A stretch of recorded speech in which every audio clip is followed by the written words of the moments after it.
welcome to the Understanding Projects podcast. My discussion today is with Dale Van Looyen. During Dale's career of over 25 years, she has successfully led global teams across IT and shared services in roles from operations and project execution to enterprise service management, strategic transformation, procurement, and contracts management as both a customer and a provider of consulting services. In our discussion, we talked about how Dale started her career as a project manager and how this progressed to more senior roles. We then discussed her move from a project and program manager role to a strategic role as the Chief Operations Officer at her organization. Here is Dale Van Looyen.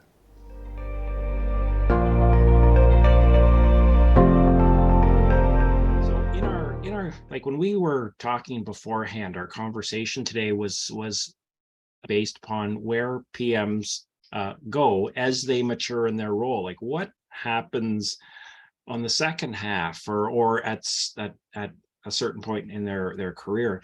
I guess my first question though, before we get to that, what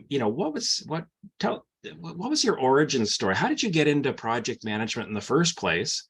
And then maybe getting to that point where you're maturing in your career.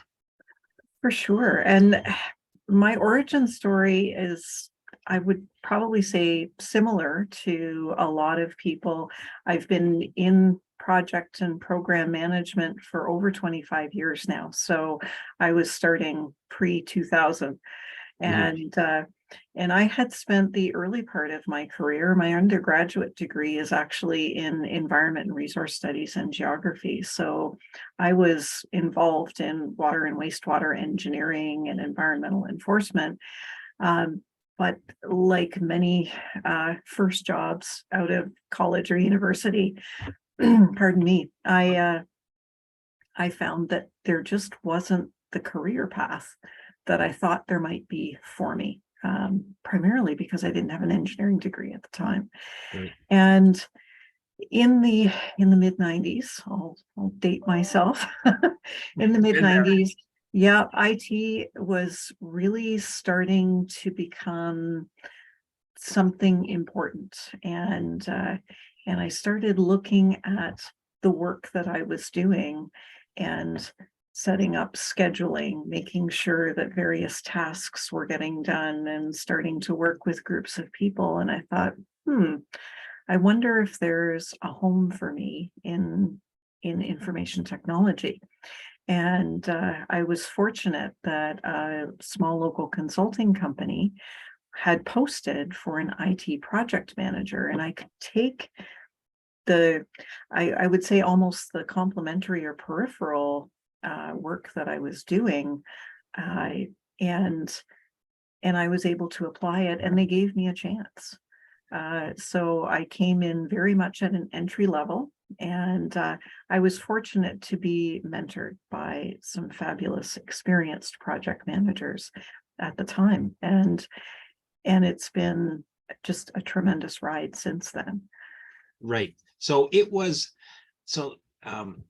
couple of things there. So it was sort of a conscious choice. Like there's always the discussion of the accidental project manager, of the person who just sort of evolves to it. But in your case is you're saying, you were kind of looking in your current career and your sort of where you came right out of post-secondary and said, I don't know where I'm going to go there. So it was sort of a conscious choice to move into IT project management. Yes, and it was interesting because I didn't really know what project management was at the time. But I looked at this job description and I thought, hey, I know how to schedule things. Hey, I know how to do, I know how to hold meetings and talk to people and organized and organize and do those things. So I'm going to apply. Right. And interesting, you moved into the IT field without a technical background. Absolutely. That's what I'm hearing, is that you did not take a computer science degree No. and moved in. How did you find that? Is that because I think a lot of people may be intimidated to do that and feel that they're going to go and not be able to understand the language, or, technical jargon will be going over your head. How did you navigate those first couple of years? So, and that's a really interesting question because it wasn't always easy. And so when I say that that first small consulting company gave me a chance, that was exactly what they did. They consciously brought me on knowing that I did not have a technical background, but the person, John, who hired me, believed that project management really transcended specific subject matter and that it was a profession unto itself. And so I think I was very much an experiment for them at the time. Right. And so I did go and take courses. I'm a tremendous advocate of learning, and I love to learn. I'm still learning and taking courses now.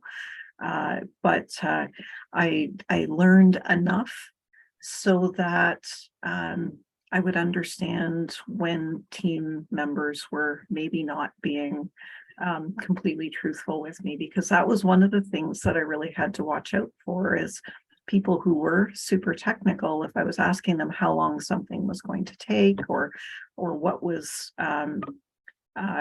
required to get the job done, some of them were tempted to take advantage of the fact that I didn't understand that it would only take a few lines of code, or would only take 30 minutes to install components in a particular device, and they tell me it would take hours and hours.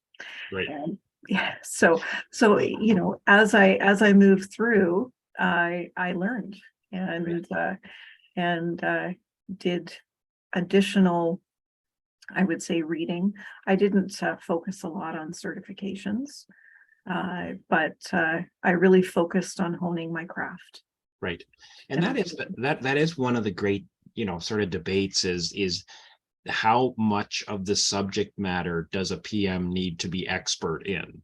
Right. There are people on both ends of the spectrum and all through it.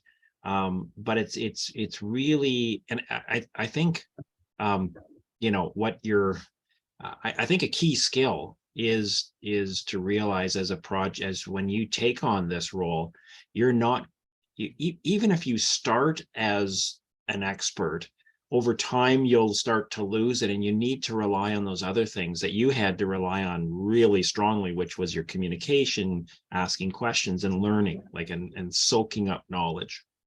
Exactly. And I think from my perspective, and even in retrospect now, I believe that it's often better for a project manager not to understand, because then you do ask questions.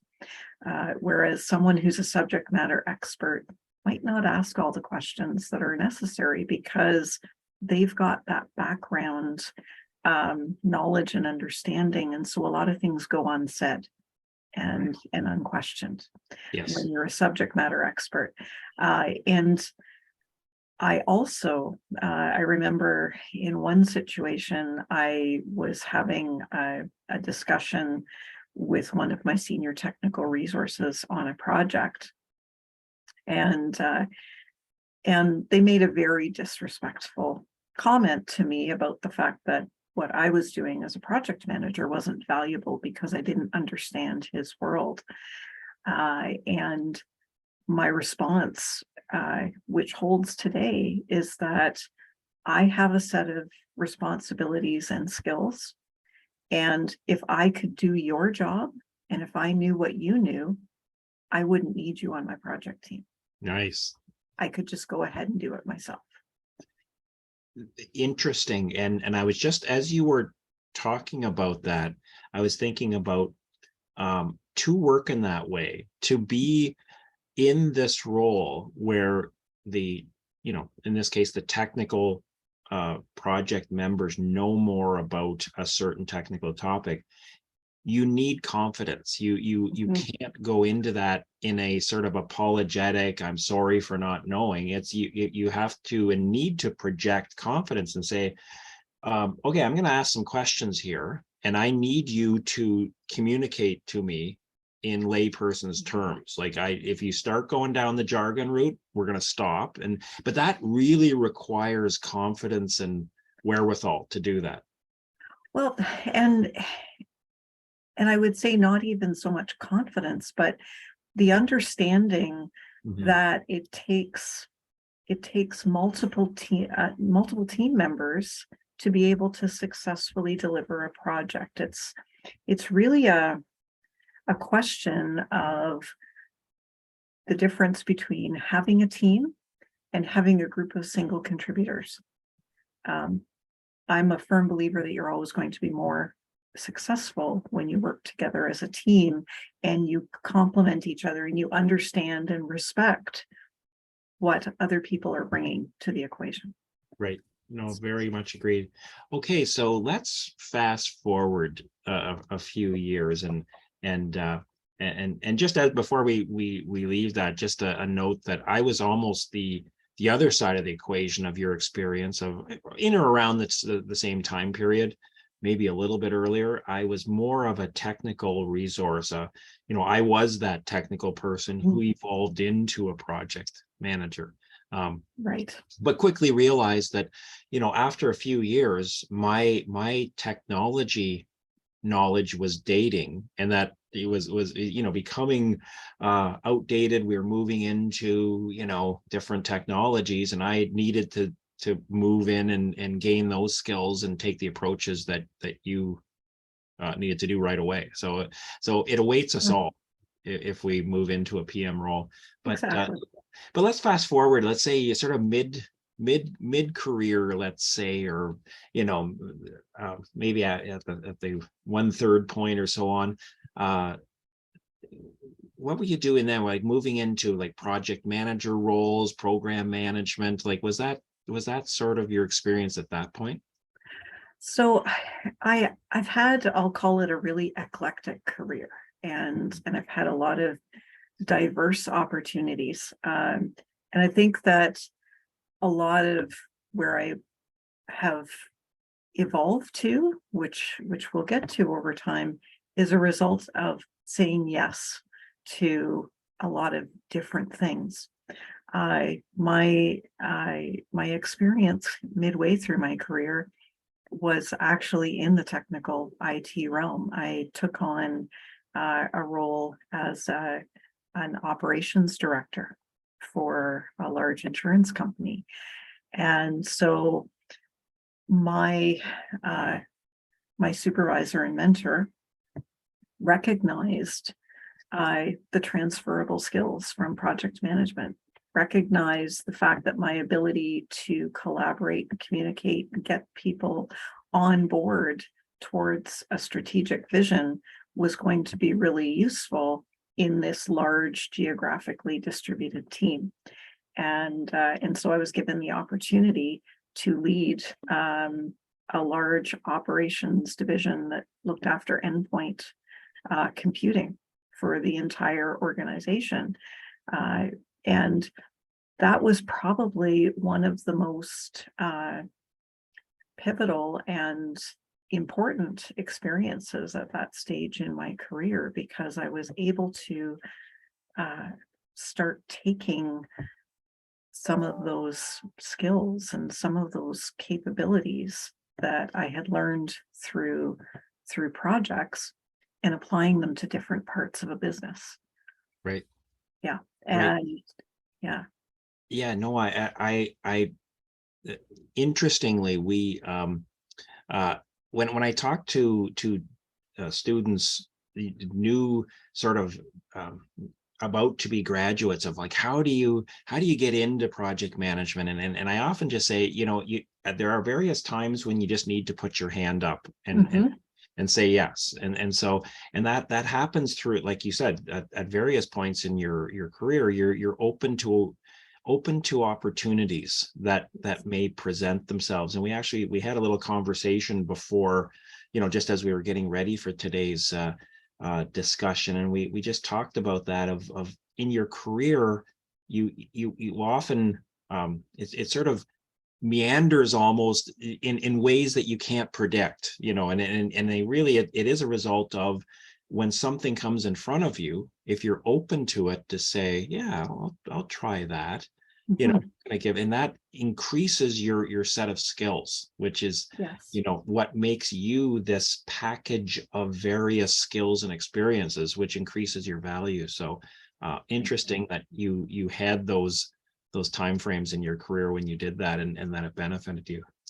Absolutely. And in fact, hot on the heels of that operations role, I was asked to move into a program director role because we had a very significant uh, corporate event in that we outsourced virtually all of the IT operations stack at this particular company. And knowing that I had both the project and program management skills as well as the knowledge of the operations made me a perfect fit. And so it was, again, a happy outcome of saying yes to something completely different.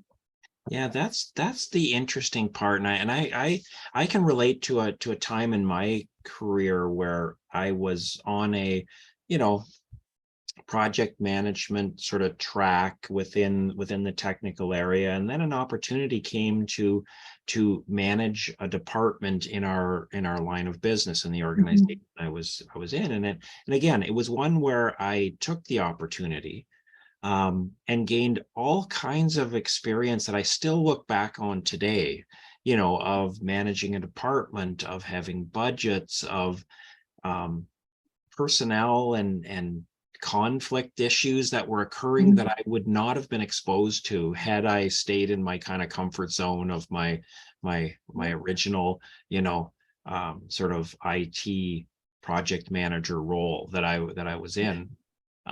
So it's that willingness to try different things that then leads to, a role that you can't predict in the future, but you are, Exactly.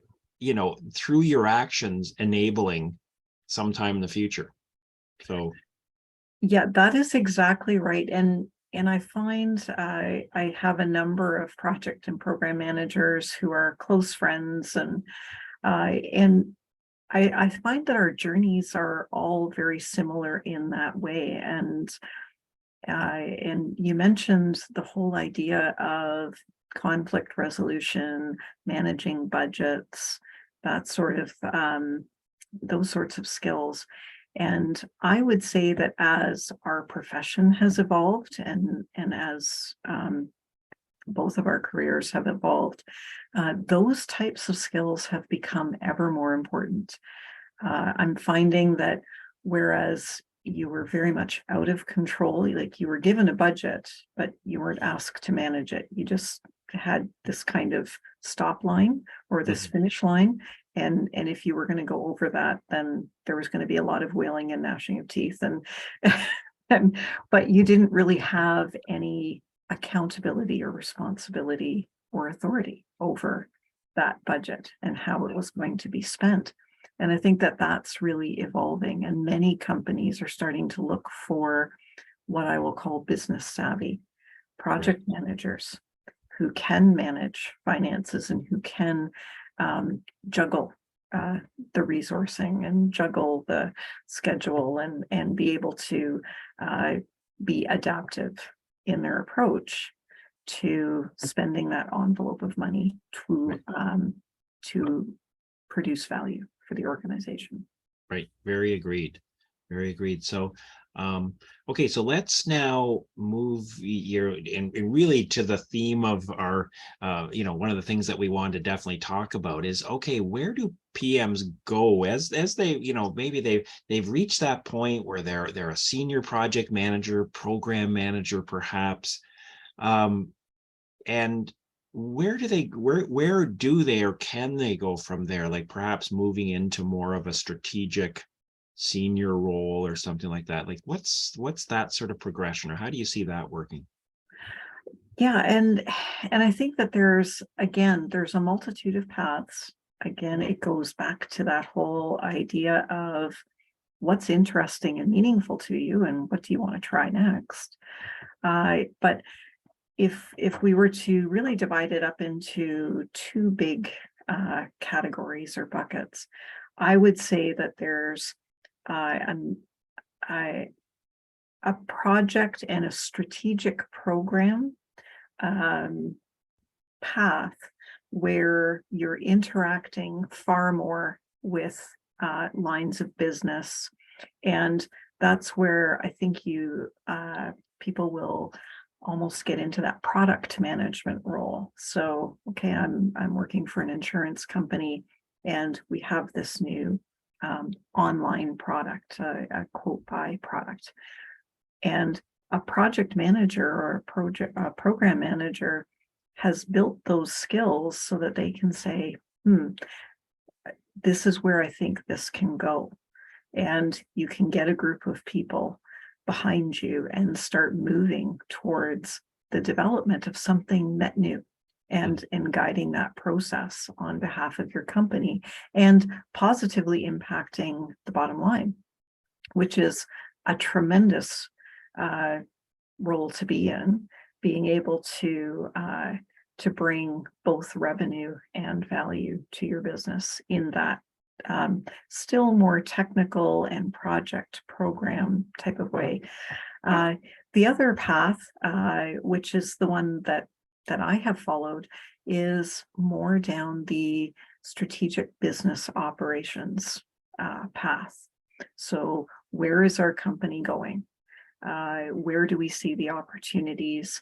And how do we put everything into place in terms of process frameworks, procedures, teams, and organization to be able to get to those desired business outcomes that we've agreed on? And so those are really the two big paths that I've seen. I'm not sure what your experience is. Yeah, no, similar to that. And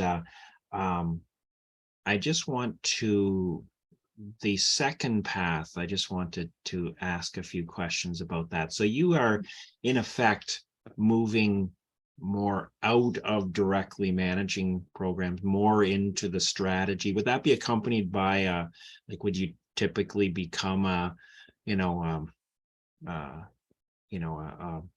different, would your title still include project or program manager? Or are you moving into more of a director, executive level type of position?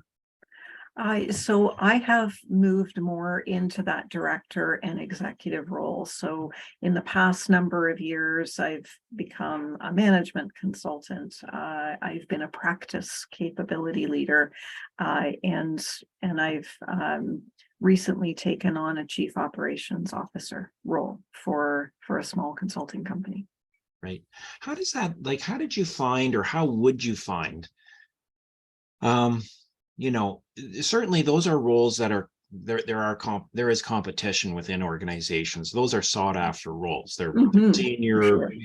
Well paid and so on. So there is competition for those sort of roles. And there would be managers in the operations who came up through the operations sort of arm or whatever of the organization. And then there's the project program management folks. How did you, what is the advantage of the PM program manager? What's the sell, in terms of the job interview, what would you be able to sell to the hiring manager to say, hey, I should have, I'm the person for that job, that strategic role? Yeah, so it's two primary things for me. One, I have a demonstrated history, and we have a demonstrated history of being able to execute that making that leap from strategy to execution. So because that's where a lot of straight operations people don't have that experience of building and implementing new things, new processes, engaging in change management, and being able to guide a company to change the way things are being done. People who've come up the operations path are often very focused on business as usual and keeping things status quo. And what's needed in today's business world, especially with everything accelerating, is the ability to not only see that strategic goal, but to understand what changes have to happen in your organization to switch from that status quo business as usual and get you into that new space that you want to be. Right. No, and I agree with you. And just anecdotally, I recall from my corporate days that oftentimes I would have, questions or comments from my operational colleagues, Mhm. who again do terrific work, and their function is absolutely critical, but would sort of say in sort of certain terms, saying, gee, I really should, I really would love to understand how better to manage a project. And they were sort of viewing this as a different sort of thing that they needed. And in some ways they were right. They were correct in their assessment that there is a skill set, a mindset, and a series of things that if you've managed a complex projects, you understand, in a certain way that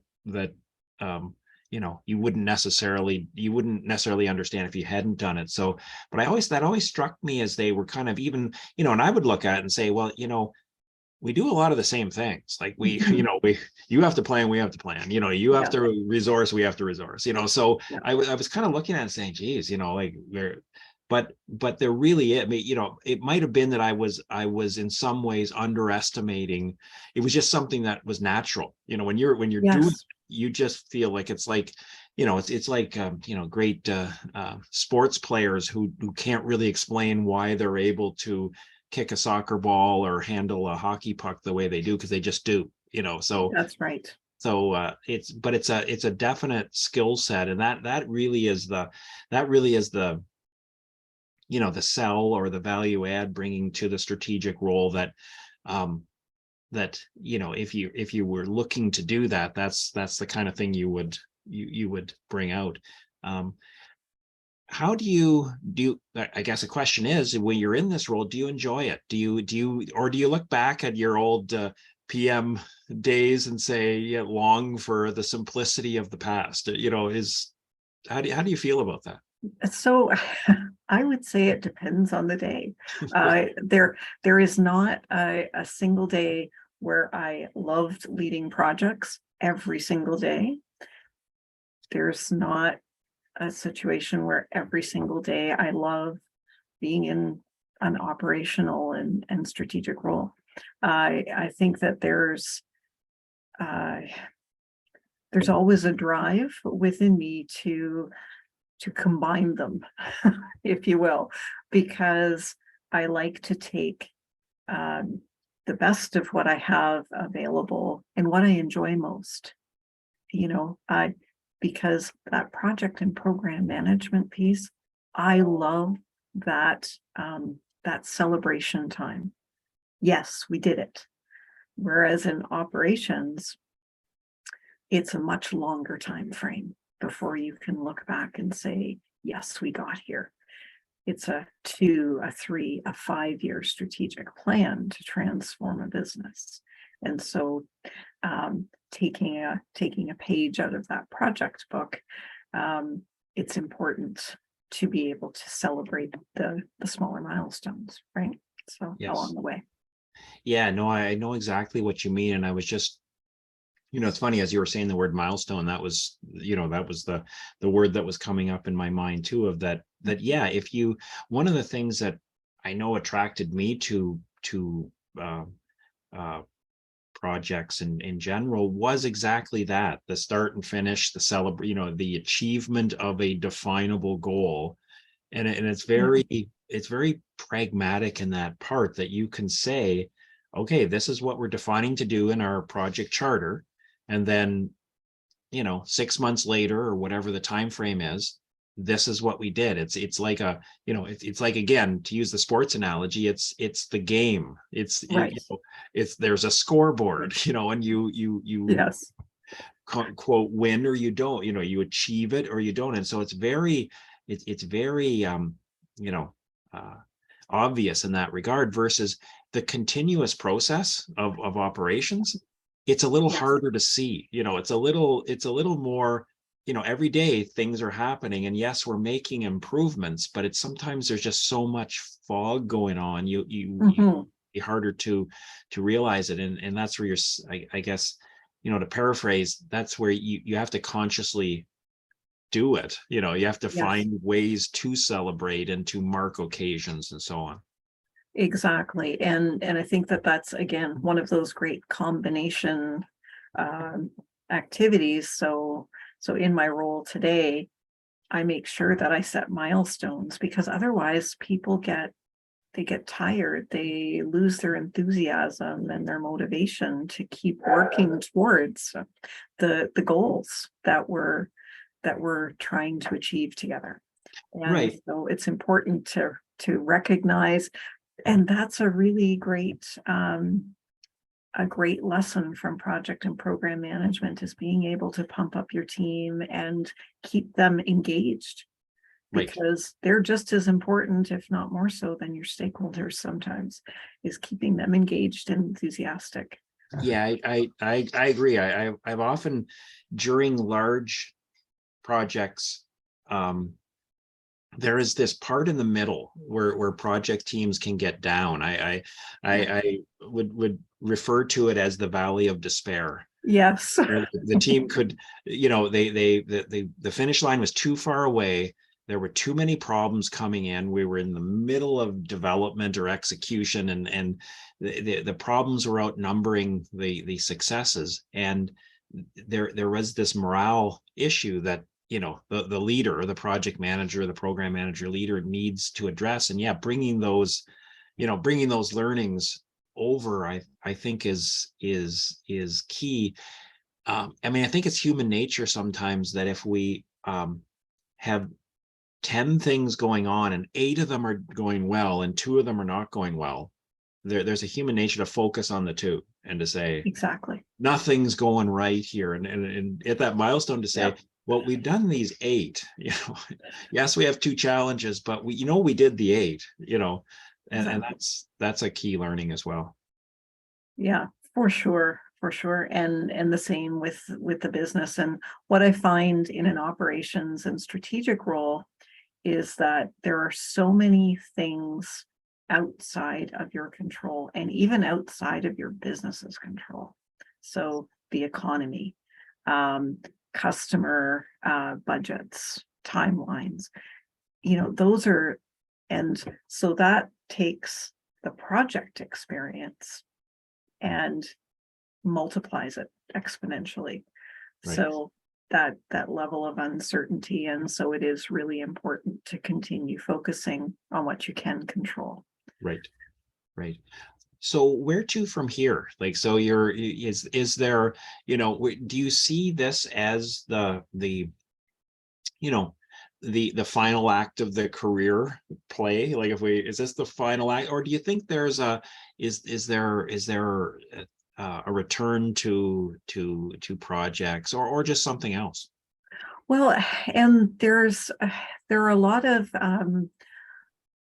paths that I could take at this. I know that I am committed to this particular role for at least the next 3 years, and because that's our time frame for reaching our business goals.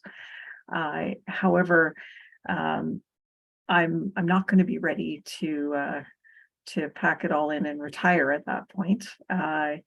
And some, I guess some interesting opportunities present themselves, because with that combination of project, program, strategy, execution, and operations, it provides a path to perhaps entering into board of director responsibilities Right. for companies, to help guide and help them prioritize and make decisions. about their path and direction. And that's something that I would be really interested in, because in addition to all of these project and operations roles for other companies, I've been an entrepreneur as well. So I've started several companies, Right. and so Yeah. So that's interesting that the process is almost like repeating itself, is that, yeah, exactly what you talked about earlier in your career, and in anyone's career, repeats itself as you go, which is, well, what I'm doing now is developing further capabilities, and there may be opportunities that come, as you say, the board of directors or other types of things that may become viable. But let's see, we'll see, having fun what I'm doing now, and we'll see what happens in a few years. exactly. And there is that pull, as we discussed earlier.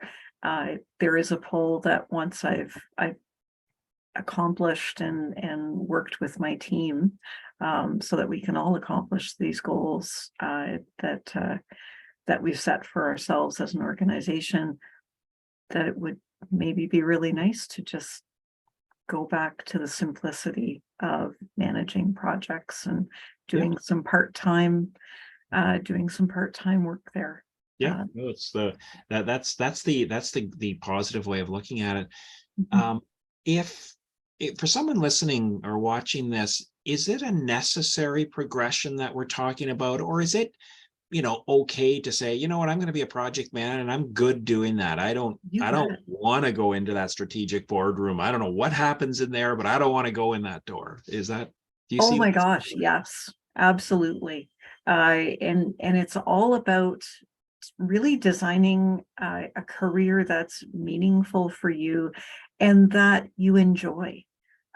Because yeah, there's not a lot of people who enjoy some of the strange things that I do. IT asset management. Who cares how many desktops we have? Who cares how current our software is what a lot of people say. Mhm. Um, and there are a number of people that I count as friends and former colleagues who have been very satisfied and very fulfilled as a project and program manager throughout their career. Um, and and there is a lot of, I would say there's a wealth or a breadth of opportunities for those people to really move our profession into different areas. So I've focused a lot of my development into other areas than project management. But I know that these evolutionary moves through PMI and other organizations to start leveraging project management in organizational transformation, to start looking at citizen developer, to start going down the path of disciplined agile. Those are all things that career PMs are doing. People like me are not contributing to that. And so it depends on what's going to be meaningful for you, but Yeah. there's the opportunity to contribute to our profession, to yourself, and to the community and the business community at large in whatever path they choose. Yeah, no, I agree. And I agree that, for some people, the progression is a natural growth, and is very positive. For others, sometimes the role they're in is where they're happy, and, Mhm. Yeah, going to the next level because they should, or maybe they're capable but don't like it, is maybe. But that's the sort of thing, if you experiment and try things out and you go, you know what, I don't like that strategy, and maybe I'm better in there. That's a good career awareness, and absolutely. to look at. Yeah, a lot of self-awareness, and it's really interesting. I'm going to sound um, probably like a bit of a grandmother here, but my mom always had a saying that we work to live, we don't live to work. And if I'm to leave our discussion with any perspective, it's that our careers are part of our lives, but not our entire lives. So Right. don't, you know, understand that it's important to be fulfilled. It's important to be happy in what you do. And so whatever path you choose, make sure that, there are some days, and more than not, that you're enjoying what you do. Right. Right. No, very agreed. Good advice from mom. And I've had the same feeling that, I look at my career and I've said many times that if I get to the point where I'm not enjoying what I'm doing, that might be the time to, I'm at the point in Yeah, my career where that would be the time to hang, you know, to yeah, hang things up and move on. As of now, I'm still very much enjoying what I'm doing. So things move forward. So. exactly. Okay, well, thanks very much, Dale. It's been a great journey through the career path of a project manager into various roles and your insights into your own career. So I really appreciate talking to you today. Well, and thanks for inviting me. I've had a really nice time catching up with you and being able to talk about this, because it's really, I would say, something that's important for people to share, is their experiences, and talking to people and understanding where those paths are is something that's really critical as people are starting out in their um, in their career paths. Great, So agreed, and yeah, and so thanks again. That's it for this episode. If you would like to learn more about project management, you can find my book, Understanding Project Management, A Practical Guide, on Amazon. Please also consider following Understanding Projects on your favorite podcast player or clicking subscribe on YouTube.